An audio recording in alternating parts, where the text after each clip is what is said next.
অনুষ্ঠান যে কোনো পার্টির জন্য আর নয় রেস্টুরেন্টে। এখন রেস্টুরেন্টের সেরা স্বাদের খাবারটি চটজলদি বানিয়ে ফেলুন আপনার রান্নাঘরে। হ্যাঁ বন্ধু, ঠিকই শুনেছেন, সুমনার সঙ্গে সানমোনা কিচেন্সে আরও একবার স্পাইসি চিকেন কারি কিভাবে বানাবেন চলুন দেখে নেওয়া যাক। প্রথমে গ্যাসটাকে অন করে দিলাম। এবার কড়াইয়ের মধ্যে দিয়ে দিচ্ছি 4 টেবিল স্পুন সর্ষের তেল। তেলটা গরম হয়ে গেলে এর মধ্যে দিয়ে দেব 4টে এলাচ। এলাচটাকে অবশ্যই ফাটিয়ে দেবেন, 1 টুকরো দারুচিনি আর 4-5টা লবঙ্গ। কয়েক সেকেন্ড নাড়াচাড়া করে নিলাম। এর মধ্যে দিয়ে দেব 2টো তেজপাতা। তেজপাতাটা দিয়েও খুব ভালোভাবে নাড়াচাড়া করে নিলাম। এর মধ্যে অ্যাড করে দিচ্ছি 4টে পেঁয়াজ।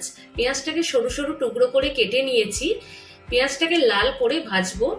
লাল লাল হয়ে গেলে বুঝতে পারবেন পেঁয়াজটা ফ্রাই হয়ে গেছে।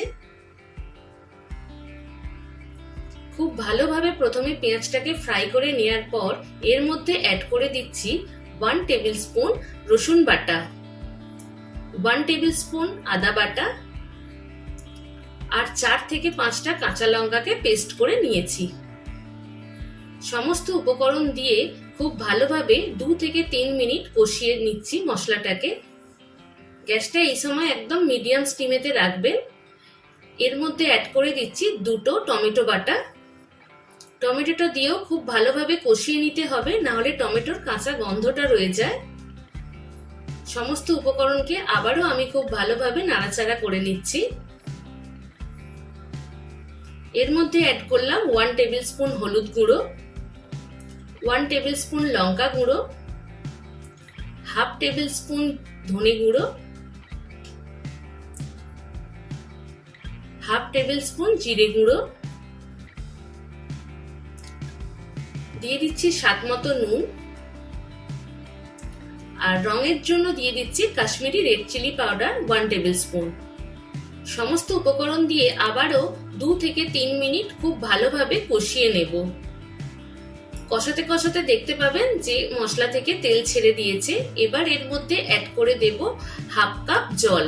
হাফ কাপ জল দিয়েও মশলাটাকে কিন্তু খুব ভালোভাবে কষিয়ে নিতে হবে। মশলাটা কষানো হয়ে গেলে চাপা দিয়ে দেব আর গ্যাসের স্টিমটাকে একদম কমিয়ে দেব। 4-5 মিনিট পর ফিরে আসছি। দেখুন মশলার কালারটা কিন্তু অত্যন্ত সুন্দর হয়েছে। আবারও 2-1 বার খুব ভালোভাবে নাড়াচাড়া করে নিচ্ছি। মশলাটা যত সুন্দরভাবে তৈরি করবেন খেতেও কিন্তু অসাধারণ লাগবে। নিয়ে নিয়েছি আমি এখানে 1 কেজি চিকেন। চিকেনটাকে আমি এবার মশলার মধ্যে দিয়ে দিচ্ছি। সমস্ত চিকেনটা দিয়ে দেওয়ার পর খুব ভালোভাবে নাড়াচাড়া করে নেবেন। এই স্পাইসি চিকেন কারি রান্না করতে গেলে বেশি জল লাগে না আর খুব তাড়াতাড়ি রান্নাও হয়ে যায় অল্প সময়ের মধ্যে।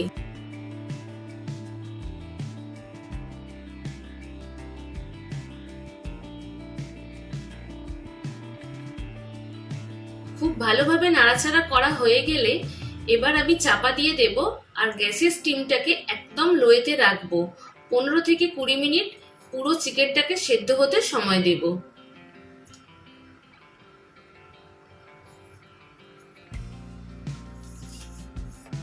পনেরো মিনিট পর ফিরে এলাম। চিকেনটা হাফ সেদ্ধই হয়ে গেছে এবং অসাধারণ কালারও এসেছে। আবারও আমি খুব ভালোভাবে নাড়াচাড়া করে নিচ্ছি।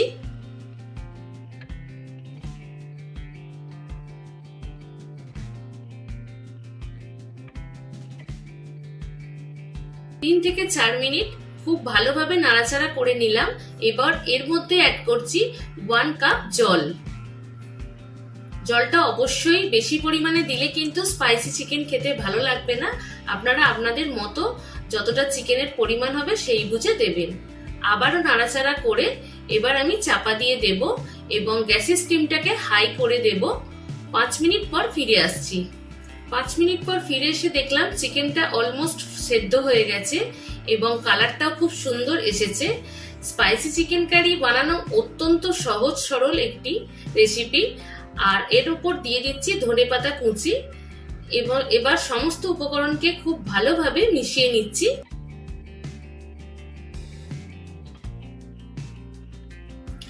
স্পাইসি চিকেন কারি আমার অলমোস্ট রেডি হয়ে গেছে। এবার আমি 10 মিনিট স্ট্যান্ডিং টাইমে রেখে গরম গরম সার্ভ করব।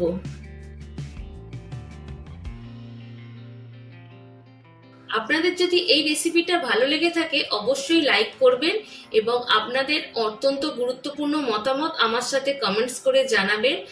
এইরকম ভালো ভালো রেসিপি পেতে আমার চ্যানেলের প্লেলিস্টে আপনারা অবশ্যই যাবেন, সেখানে বিভিন্ন ধরনের চিকেন রেসিপি, পনির রেসিপি আছে। আপনারা আমার চ্যানেলটিকে অবশ্যই ভিজিট করবেন, দেখবেন এবং বেল নোটিফিকেশন অবশ্যই অন করে দেবেন।